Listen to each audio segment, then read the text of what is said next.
The night shifts are long, and the aisles empty. Most people don't know what a supermarket feels like when the world has gone to sleep. It's different. You think you know a place after seeing it day after day, bright and bustling, but at night something changes. It's just a job, right? That's what I thought. A paycheck, a few hours keeping an eye on things. But standing alone in the stillness, you start to wonder, maybe there's more to it. They gave me a list that first night, a crumpled piece of paper with scribbled instructions. The manager didn't say much, just handed it over like it was standard procedure. But as soon as I started reading, it was clear. These weren't normal instructions.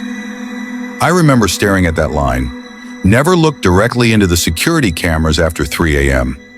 It sounded wrong. What's the harm in looking at the cameras? That's the whole job, isn't it? Watching the cameras, making sure nothing's out of place. But the way it was phrased, it wasn't a suggestion, it was a rule. I tried to brush it off, tried to laugh a little, thinking maybe it was some kind of initiation thing, a little prank for the new guy, but I couldn't shake it. Why was 3 a.m. so specific? What was supposed to happen if I looked at the cameras after that? The second rule was, do not respond to anyone who calls your name from aisle 7. That one stuck with me. Aisle 7, I couldn't understand it. Who would be there to call my name? I'm supposed to be alone. And the way they worded it, do not respond. As if something or someone might actually try. Then there was the last one. If the music starts playing by itself, find the manager's office immediately. It was such an odd rule. The store radio hadn't played in years, or so I was told. They said it broke down ages ago, and no one bothered fixing it. But there it was. If the music starts playing by itself. Not check the speaker. Not see what's going on. No, it was clear. Find the manager's office immediately. Like it wasn't just music they were worried about. Reading those rules, I felt this pull. A sense that I wasn't just here to watch over a store, that maybe I'd stepped into something I didn't fully understand. Maybe that sounds strange, but alone in that empty place, those rules, it felt like they were warning me about something real. I wanted to ignore it, to brush it off, tell myself it was all nonsense. But deep down, those words, they'd already gotten under my skin. I was alone, and now I was aware of every sound, every shadow, every creak of the aisles, as if the store was listening too. The first few nights, they were quiet, too quiet. There's a strange loneliness that creeps in after midnight, especially in a place meant for crowds. The kind of quiet that fills every corner, every aisle. It's just me, the shelves, the hum of the lights, and this smell, a mix of cold, stale air and cleaning supplies. It sticks with you.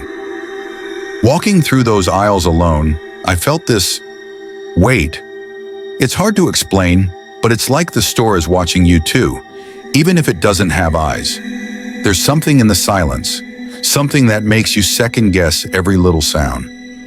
It was the third night when I heard it, this faint rustle like someone or something moving in aisle 7. It made me freeze. My name was faint, like a whisper. It wasn't loud, barely more than a breath, but somehow it sounded like it came from right behind me. My instinct was to turn around, to look, to answer. But then I remembered the rule. Do not respond to anyone who calls your name from aisle 7. I don't know why, but something in me trusted it. I didn't move, didn't breathe. I just stood there, waiting, hoping whatever was there would leave. I didn't even realize I was looking into the camera. It was a mistake, just a quick glance. But the moment I looked, I felt it. It wasn't something I could explain, just this feeling. Like every hair on my neck stood up, and this pressure, this weight in my chest, like someone or something was watching me through that screen. I didn't even know if I was supposed to feel that way, or if it was just my mind. But the second I looked, I regretted it. I couldn't help but wonder, What was it about 3 a.m.? Why was that the time they told me not to look at the cameras? And why did it feel like whatever was watching, whatever was waiting, it was waiting for that moment? The nights were only getting longer, and I could feel it. I could feel the rules starting to mean something more than just words on a page. By the second week, I was questioning everything. The nights felt endless. Each shift dragged on, the hours stretching out like they were holding me hostage. And I started to wonder, was any of this even real? These sounds? These rules? There were nights when I'd just sit there, staring at the monitors, waiting, my mind racing, thoughts piling on top of each other. Was I losing it? Was any of this really happening, or was it all in my head? Maybe it was just some elaborate prank, some twisted initiation. I kept asking myself, why did I take this job? Out of all the jobs, why this one? There were easier places to work at night, places with people around. But here, I was alone. No one to talk to, no one to tell me I wasn't imagining things. Then, one night, the music started, but it wasn't 3 a.m. yet. I checked the clock, and it read 2:45. My heart dropped. I knew the rule said 3 a.m., not a minute before, and I remember thinking, why is it starting now? Is this a warning? Did I do something wrong? I tried to stay calm, told myself I was overreacting, but I couldn't ignore it. Every note of that music felt wrong, like it didn't belong. And I knew what I had to do. The rules said if the music started, I had to find the manager's office. But it was too soon. I didn't know what would happen if I didn't go. With every step I took, the music seemed to get louder, but I couldn't pinpoint where it was coming from. It was everywhere and nowhere all at once. The air felt thick, like it was pressing in on me, slowing me down. My mind was racing, thoughts jumbling together. I kept asking myself, what if I don't make it?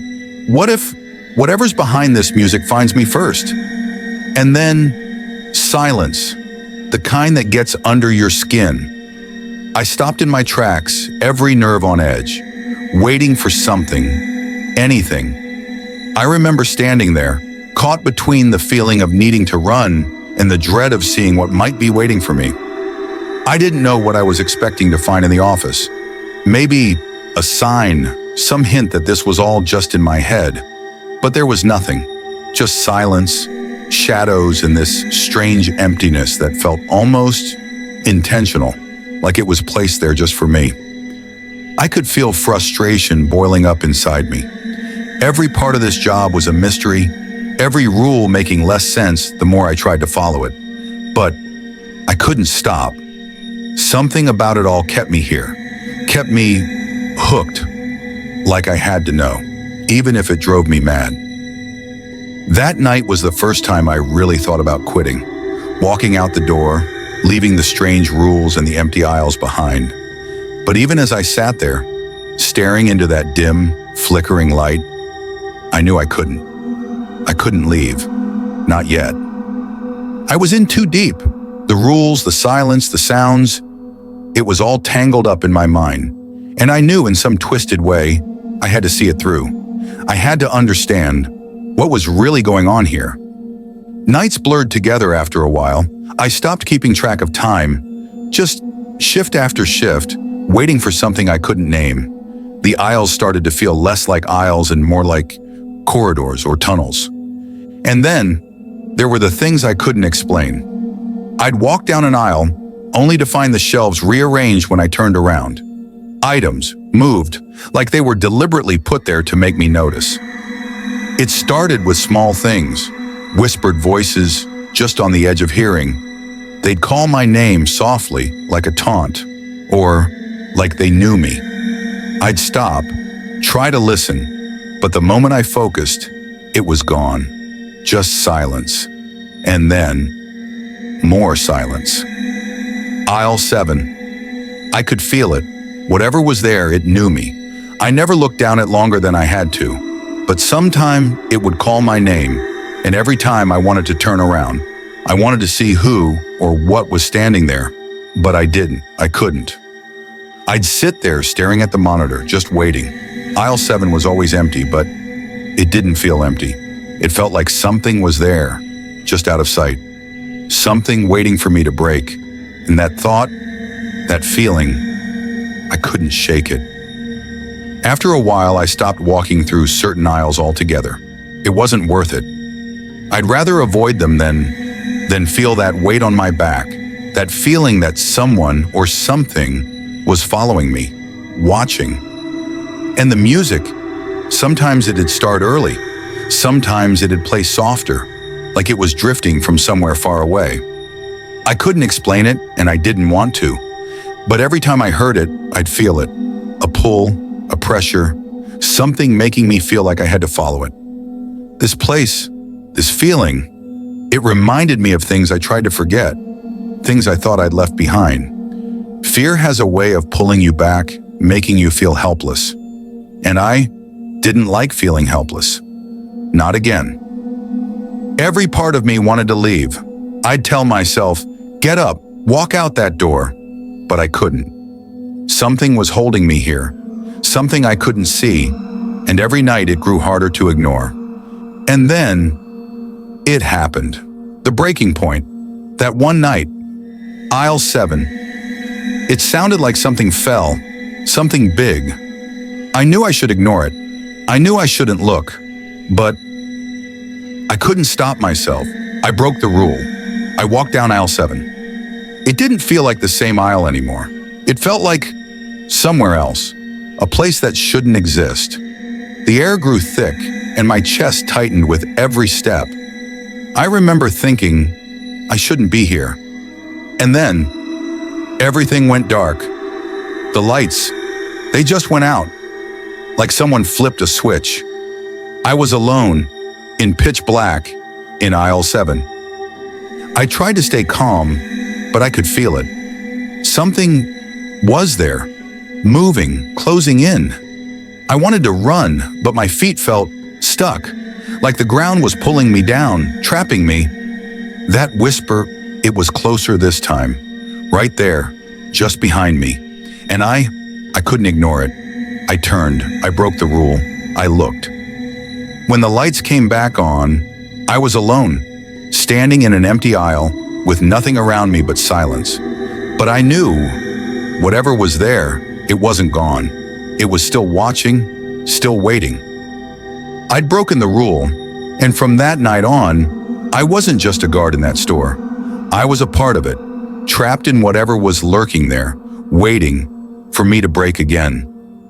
It was just an aisle, rows of products, shelves, items, nothing out of the ordinary.